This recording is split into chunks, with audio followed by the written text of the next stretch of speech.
New Relight opticals and computerised I clinic. हमारे यहाँ Sarojini hospital के आई स्पेशलिस्ट डॉक्टर अवेलेबल। अपनी आंखों का मुफ्त मुआयना करवाइए। जी हाँ, sun glasses 99 onward, any number glasses from 250।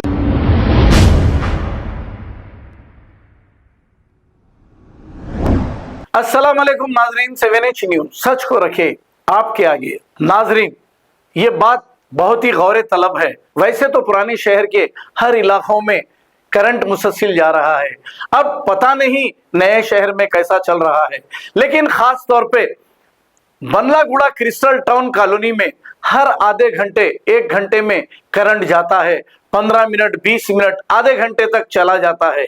जब हम यहाँ के आला ओहदेदारों से बात करते हैं तो ये एक अजीब अजीब बात करते हैं।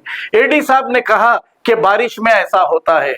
इससे कबल मैंने यानी कि धुपकाले में बात किया था, जब तो करंट मुसलसिल जा रहा था 2-2 घंटे 3-3 घंटे, तो उन्होंने ये कहा कि धुपकाले में ऐसा होता है।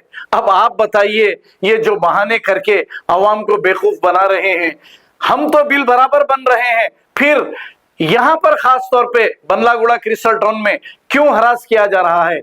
और अच्छे से ये कभी बात भी नहीं करते, हालांकि इनका काम इलेक्ट्रिसिटी ओहदेदारों की नौकरी 24 घंटे के लिए होती है, क्योंकि ये नौकरी ही ऐसी है। कब पता नहीं करंट चले जाए और अवाम को तकलीफ हो, फिर ये अवाम की खिदमत में आ जाना पड़ता है। हालांकि 10 साल बीआरएस की हुकूमत थी, ना धुपकाले में करंट गया, ना बारिश के महीनों में करंट गया, लेकिन अब मुसलसिल जा रहा है।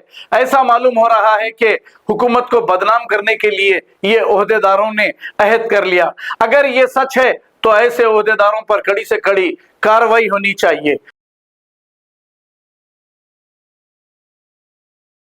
New Relight opticals and computerised I clinic. हमारे यहाँ सरोजनी हॉस्पिटल के आई स्पेशलिस्ट डॉक्टर अवेलेबल। अपनी आंखों का मुफ्त मुआयना करवाइए। जी हाँ, sun glasses 99 onward, any number glasses from 250 onward, contact lenses any colour ₹99 onward. जो हजरात 60 साल की उम्र से ज्यादा है, हज और उम्रा जाना चाहते हैं, उनके लिए बिल्कुल free number glasses, free home delivery और free eye checkup. New relight optical, Talab Katta, main road, opposite to Baba Bahauddin दरगाह। मोबाइल 9848392127। खबर है शहर की, खबर है गाँव की, खबर है सारी दुनिया की। 7H न्यूज पसंद आए तो लाइक कीजिए, शेयर कीजिए और सब्सक्राइब करना ना भूलें। 7H news.